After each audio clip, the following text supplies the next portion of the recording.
to Your Wine Cellar.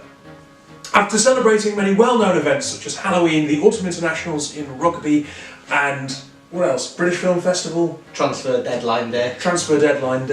We're picking out another major event from the calendar with the Feast of Our Lady of Good Health, which is to celebrate Venice's deliverance from the plague in 1621 and is celebrated every year on November the 21st. So this week we've Which everyone will know anyway. Yeah, absolutely. We didn't need to say that. No, absolutely not. Of course you know. You're an intelligent bunch. Of course you know. Your friends are coming round. You watch it every year on the TV. The deliverance from the plague. What do they do? Once delivered from the plague, obviously you want to celebrate, don't you? Do they go around knocking on people's houses like bubonic plague spots from our children? Singing Ring a Ring of Roses.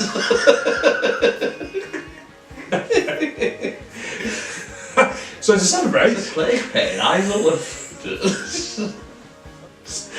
it's quite close to your house. I just thought I'd mention. I'll take you there one day. So I grew up. The house that I grew up on in Bedlington was built on a cholera pit. Oh, nice. Yeah, so any symptoms?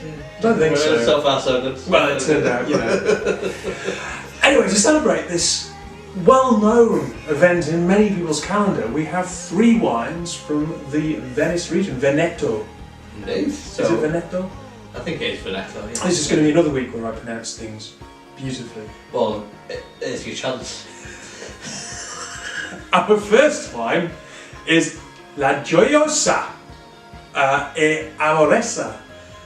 It translates as marching with joy and love. Absolutely. I mean, how would you pronounce that?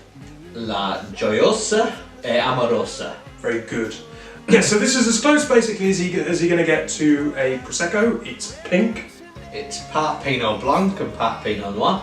And as you can tell by the fact that the cork is about to pop, it's sparkling. It's sparkling, and we haven't actually tried it yet. So we've got no idea what this tastes like just yet. It's quite exciting. Normally we bring you wines that we're pretty confident we're going to like. Rehearsal. This is going to be really exciting. Here we go. It's a lovely colour. It's a beautiful colour. Very kind of blush. Wow. Okay. I'm getting quite a bit of citrus on the nose. It's creamy though. Yeah, it's definitely creamy. I'd say there's some lime in there. There's probably a bit of orange. I'd say a bit of apple. Yeah, it's more like a really fruity rosé wine than a pink sparkling wine. Yeah. I think. Right, let's have a taste. Oh, it's really nice. And indeed, it does have a creamy finish. It does have, yes. It's quite fresh. It's not particularly acidic. No. Fairly dry, I'd say. Almost very dry. I think you could easily drink this at a sort of party. Yeah. It's one that probably doesn't need pairing with anything. No. Just Low pop acidity. the cork, have a glass each, and pretty dry, but even with the dryness, plenty of fruit, kind of red berries.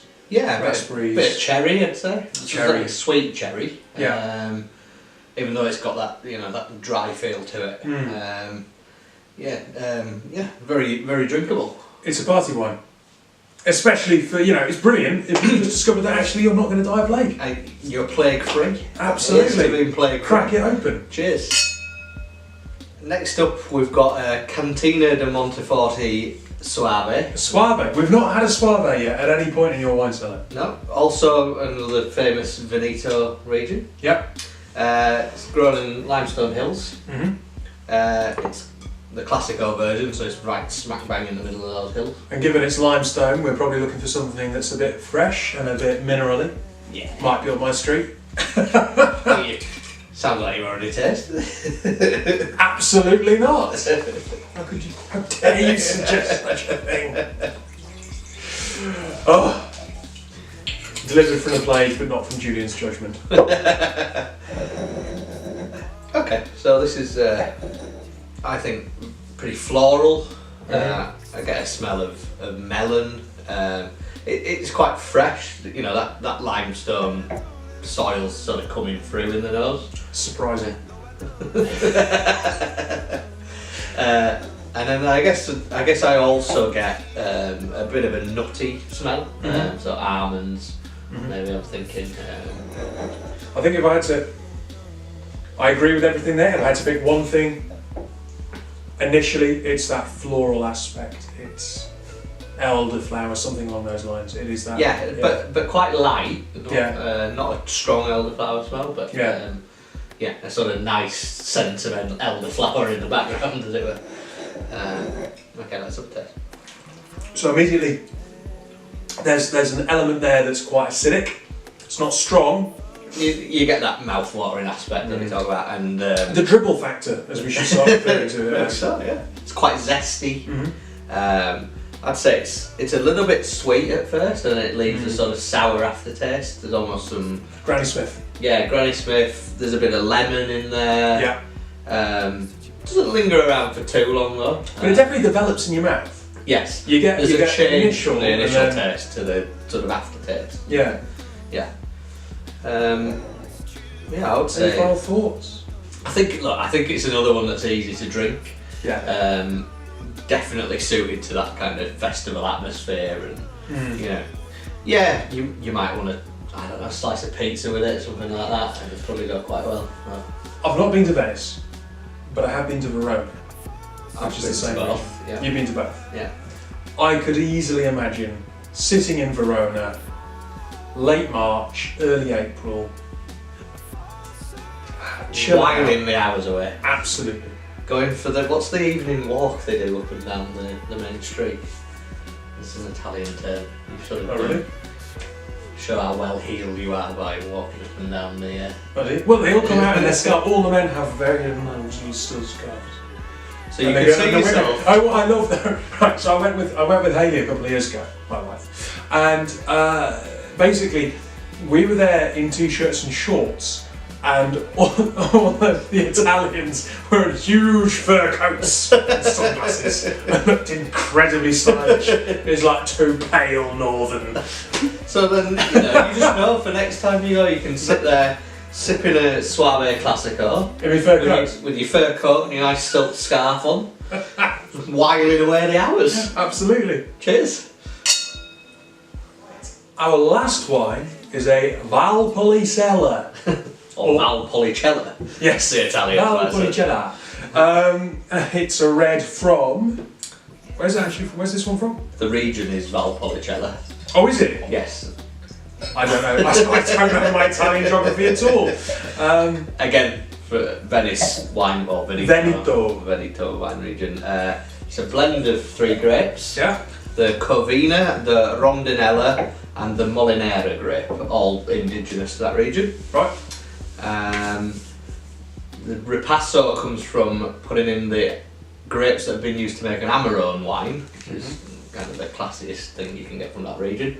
They go in semi-dried, and the wine's passed through those grapes, or repassed through those grapes again, and therefore that's where the ripasso comes from. Cool. Every day's a school day. What should that do to it? Well, it adds some flavour from those grapes, but it also, it can give the wine a bit of a softer edge. Cool. Let's see what we think.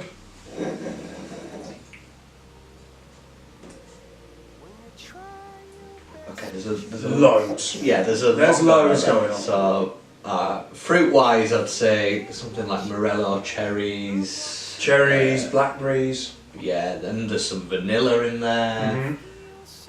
Bit of chocolate, I would say. Herbs and spice. You can imagine maybe white pepper to go for something that we go for regularly, but cloves equally. Maybe some cinnamon because it's got a sweet edge to it. Yeah, there's a bit of leather in there, a bit of a tobacco smell. Hell of a lot going on. Quite complex on the nose. Yeah, absolutely. Be very interesting to see what we think of the taste. Let's dive in. So there's some tannin, medium tannin, not masses, but there's tannin. Yeah, there's some there. That vanilla flavour comes through, I think. Hangs around in the mouth, and it develops as it goes on. Maybe licorice fountains. Yeah, sort of red. Yeah, that red licorice type flavour. I get a bit of fig maybe on the fruit front. Poached pear? Yeah, like a sort of mulled type pear. You know, bit of spice in there with that stewed fruit. It's still got all those berries and cherries and blackberries or blackcurrants. It lingers, doesn't it? And there's a bit of that chocolate coming through as well. Sort of sweet and creamy is what's sort of left in your mouth, with the hint of that fruit that we were talking about. Personally, I think this is great. Yeah, this is again a very drinkable wine. It's big, it's robust, it's complex. It could stand up to you know, a classic sort of spag ball or something like that, lasagna. Yeah. You know, absolutely perfect for that kind of thing. Life affirming if you've just recovered from the bubonic plague. You'll be reminded why you're alive. Loads going on. I don't actually know that it was. I don't know that it was the bubonic plague. Oh, okay. I just know it was the plague of 1621. So every reference to the bubonic plague. It's just the plague. Yeah. Here's the plague. The plague. Okay, so first up this week we had La Gioiosa e Amorosa. Gioiosa e Amorosa, which was a sparkling rosé from the Veneto region, like everything has been. I got that from Waitrose for $9.99 bottle. Next up we had the Cantina di Monteforte Suave Classico, which was a classic Suave. Yep, that limestone flavour of the hills coming through. Nice, fresh, sexy. Nice and fresh. Whereas that one was creamy. Yes. This one was fresh. That was £8.50 from Marks and Spencer's. And then we had our Valpolicella Ripasso. Valpolicella. Valpolicella Ripasso. Just a bit kind of RP. It was, wasn't it? Ripasso. So Ripasso. I can't do Italian accents. I can't do Salford accents. Try it again. Let's. Valpolicella Ripasso. Anyway, and that's our red, also from the Veneto region. Really complex, sweet licorice, tobacco, fruit. Shed loads going on. Yeah, creamy, fresh, complex. Yeah. I think that's how I describe it this week. That was £10.50 from Marks and Spencer's. £10.50 from M&S. So there you go. There's our celebration of the ridding of the plague. The feast of our good lady. No, the feast of everyone knows. You celebrate it every year. The feast of Our Lady's Good Health. Yes. Yes. Or Our Lady of Good Health. Yes. The feast of Our Lady of Good Health. November 21st. As if you didn't already know. So as usual, you know, look out for us. #WineForAll. Yes. And good health.